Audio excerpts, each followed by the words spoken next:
Hello and welcome to Around the Miniverse, which is my summation of this week's episode of Around the Verse, where I take the information provided and condense it down into a more compact format while focusing on just the highlights. This episode was short and sweet. Its theme was all about secondary viewports, which to me sounds like some kind of dry, emotionless porn created by Vulcans.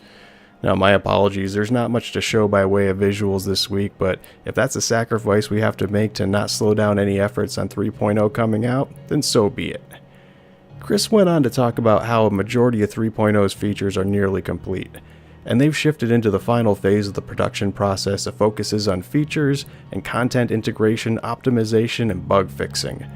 They're anticipating a huge resurgence in player participation with the release of 3.0, so they're putting even more of a focus on polishing and optimization than they have in previous releases. Also, the new Delta patcher is going to be introduced, so we'll be able to download just the files that have been changed for each subsequent patch, which means no more 30 gigabyte downloads. But it comes with a caveat that it will require some further fine-tuning and testing to make sure that it works as intended.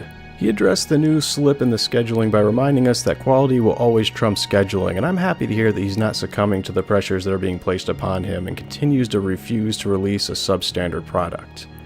A constantly changing production schedule is par for the course in game development, a thing we sometimes tend to forget in our anticipation for new content. But trust me, this is nothing new, and in contrast to the game companies I've dealt with in the past, CIG's schedule slippage is actually minimal in comparison. Finally, they talked about changing the format of ATV by suspending the studio update portion of the show so as not to distract the developers from their work on 3.0. And instead, starting next week, they'll be launching a new segment called Burn Down, which allows us to be a fly on the wall for some of their production meetings. The weekly production report on the website will also be adjusting its focus to match this. In addition to Burn Down, ATV will also bring us a weekly deep dive into a feature that they've been working on for 3.0. Once 3.0 is out, they will resume the normal ATV format. The first segment focused on two systems that they've recently got working together: the secondary viewport and the render-to-texture system. When combined, they can create dynamic comm calls in the form of real-time holograms.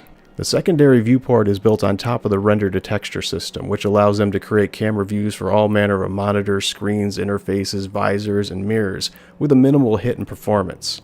Traditionally, this kind of tech used to be a memory hog, and typically these items were rendered last after the rest of the scene had been rendered, layering them on top of the game world, causing them to stand out and look out of place. So it would never be correctly obscured by environmental effects like fog or bloom in the same way as everything else in the scene.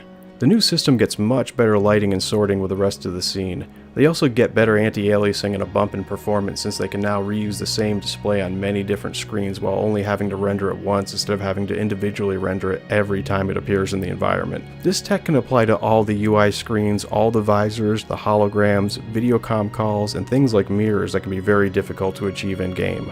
This tech is going to be huge in realizing the news reporter's role in Star Citizen, i.e. the Reliant Mako, which is going to be an amazingly unique ship, but I'm going to tackle that in a whole other video.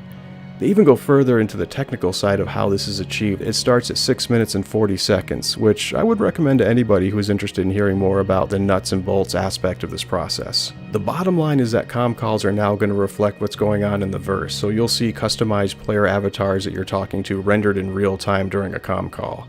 The holograms are fully 3D and can be viewed from all angles.